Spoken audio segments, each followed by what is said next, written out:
The Legend of Sleepy Hollow, Part 1. Every night the Headless Horseman gallops through Sleepy Hollow, looking for his missing head.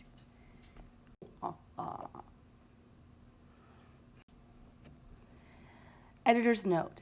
This is the first in a three-part series telling the story of the legend of Sleepy Hollow and the Headless Horseman. The tale was written by American author Washington Irving in the early 1800s.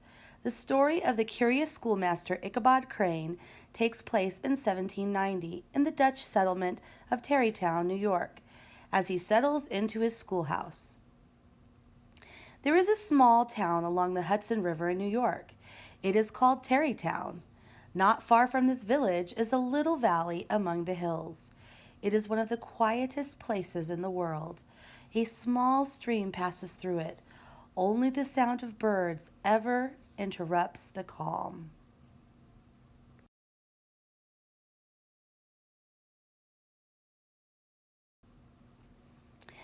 This hidden valley is known as Sleepy Hollow. A magical feeling seems to hang over the land. Some say a German doctor put a spell on this place. Others say an old Native American chief held his ceremonies there. Certainly, the land is still under the spell of some strange power. The people of Sleepy Hollow have all kinds of odd beliefs. They often see strange sights. They hear music and voices in the air. The whole neighborhood is filled with strange tales. The main spirit in this region is a headless man riding a horse. People say it is the ghost of an old soldier.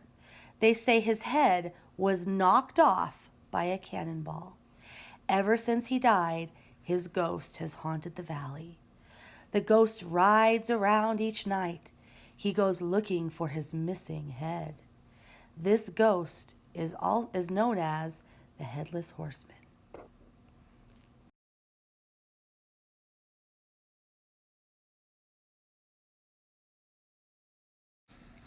A teacher named Ichabod Crane. Some 30 years ago, a man came to Sleepy Hollow.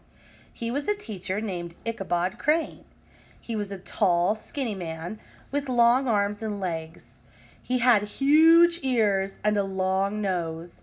Ichabod was so skinny that he almost looked like a scarecrow. His schoolhouse was a building with one large room. It stood in a pleasant place at the bottom of a hill. A small stream ran nearby. From here, his students' voices could be heard on a summer's day.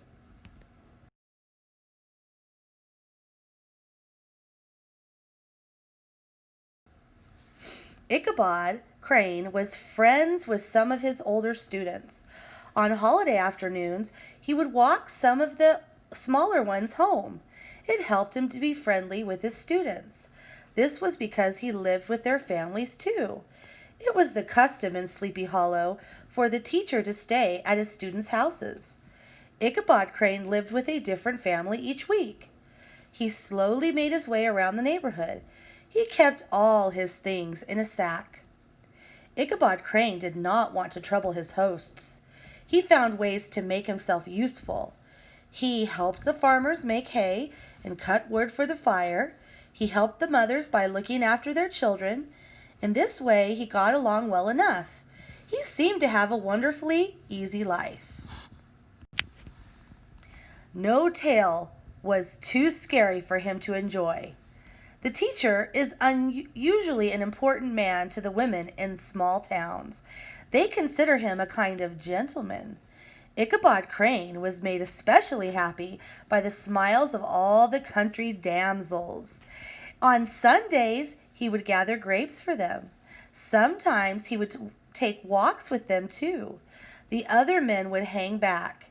They were jealous of his style and grace.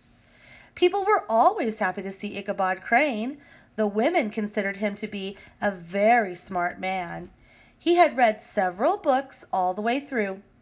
One of these books was Cotton Mather's History of New England Witchcraft. It was filled with scary stories. Ichabod Crane loved these stories. No tale was too scary for him to enjoy. After school, he would often lie down outside on the grass. He would study Mather's dreadful tales until it was too dark to read. Then he would make his way home. Every sound of nature excited his imagination. He would listen to the croaking of the toads and the hooting of the owls. Ichabod would sing songs to keep himself from getting frightened. The people often heard his voice floating through the hills.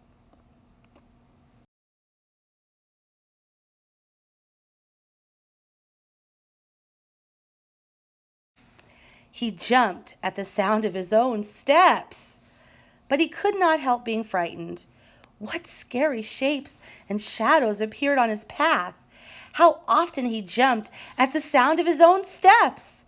How often he was startled by some howling in the trees! He was sure it was the headless horseman. But all these were simply phantoms of his own mind. Daylight always put an end to them. Ichabod might have lived a pleasant life after all. Then one day, a being more confusing than any ghost crossed his path. This being was a woman.